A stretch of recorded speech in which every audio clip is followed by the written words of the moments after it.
Ibu bapak, saudara-saudara, orang muda, remaja dan anak-anak yang terkasih, Shalom, damai sejahtera Tuhan menyertai kita semua.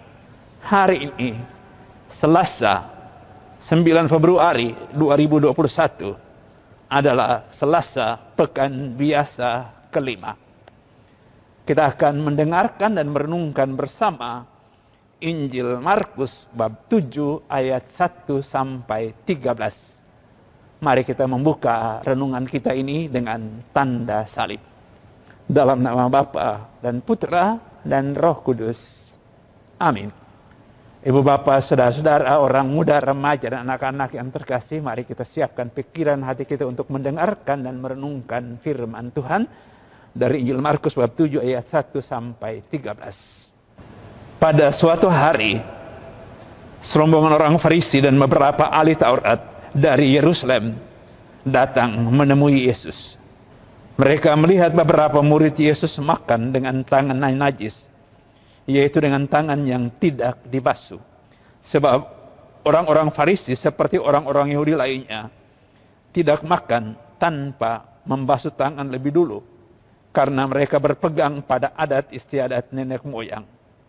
Dan kalau pulang dari pasar, mereka juga tidak makan kalau tidak lebih dahulu membersihkan dirinya. Banyak warisan lain lagi yang mereka pegang, umpamanya hal mencuci cawan, kendi, dan perkakas tembaga. Karena itu, orang-orang Farisi dan ahli-ahli Taurat itu bertanya kepada Yesus, "Mengapa murid-muridmu tidak mematuhi adat istiadat nenek moyang kita? Mengapa mereka makan dengan tangan najis?" Jawab Yesus kepada mereka, "Benarlah nubuat Yesaya tentang kamu, hai orang-orang munafik. Sebab ada tertulis, bangsa ini memuliakan aku dengan bibirnya, padahal hatinya jauh daripadaku. Percuma mereka beribadah kepadaku, sebab ajaran yang mereka ajarkan ialah perintah manusia. Perintah Allah kamu abaikan untuk berpegang pada adat istiadat manusia." Yesus berkata kepada mereka, "Sungguh pandai kamu mengesampingkan perintah Allah, supaya kamu dapat memelihara adat istiadatmu sendiri. Karena Musa telah berkata, hormatilah ayahmu dan ibumu, dan siapa yang mengutuki ayahnya atau ibunya harus mati. Tapi kamu berkata, kalau seorang berkata kepada bapak atau ibunya, apa yang ada padaku yang dapat digunakan untuk pemeliharaanmu, sudah digunakan untuk kurban, yaitu persembahan kepada Allah, maka kamu membiarkan dia untuk tidak lagi berbuat sesuatu pun bagi bapa atau ibunya. Dengan demikian, sabda Allah kamu nyatakan tidak berlaku demi adat istiadat yang kamu ikuti itu. Dan banyak hal lain seperti itu yang kamu lakukan." Demikianlah Injil Tuhan. Terpujilah Kristus. Ibu bapak, saudara-saudara, orang muda, remaja dan anak-anak yang terkasih, mencuci tangan itu untuk kita sekarang ini sesuatu yang penting. Demi kesehatan kita, demi kesehatan orang lain. Ketika kita kembali ke rumah, kita perlu mandi sesudah beraktivitas di luar. Itu juga untuk menjaga agar kita sehat dan orang lain sehat.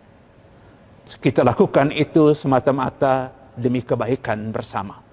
Kebaikan diri kita dan kebaikan keluarga kita, kebaikan orang-orang lain.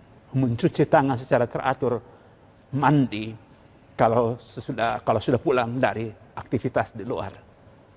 Supaya jangan kita kemudian menjadi penyebar virus di dalam rumah sendiri. Tapi hari ini Yesus mencela orang-orang Farisi dan ahli Taurat karena mereka mencuci tangan, mandi hanya sebagai satu tradisi, satu adat istiadat yang diulang-ulangi tanpa melihat lagi makna di balik itu. Yesus menangkap di sana adalah kemunafikan yang mengajak, yang mendorong untuk hanya melihat apa yang kurang pada orang lain. Yang Yesus lihat adalah menekankan suatu kebiasaan adat istiadat, tetapi mengabaikan apa yang seharusnya dilakukan, karena itu menjadi perintah, menjadi kehendak Tuhan. Kebiasaan-kebiasaan yang ada itu baik, kalau kebiasaan itu membantu kita untuk menjadi manusia yang lebih berbakti kepada Tuhan. Kita disadarkan betul bahwa apapun yang menjadi tradisi kita, tradisi itu kita kritisi, perlu kita kritisi.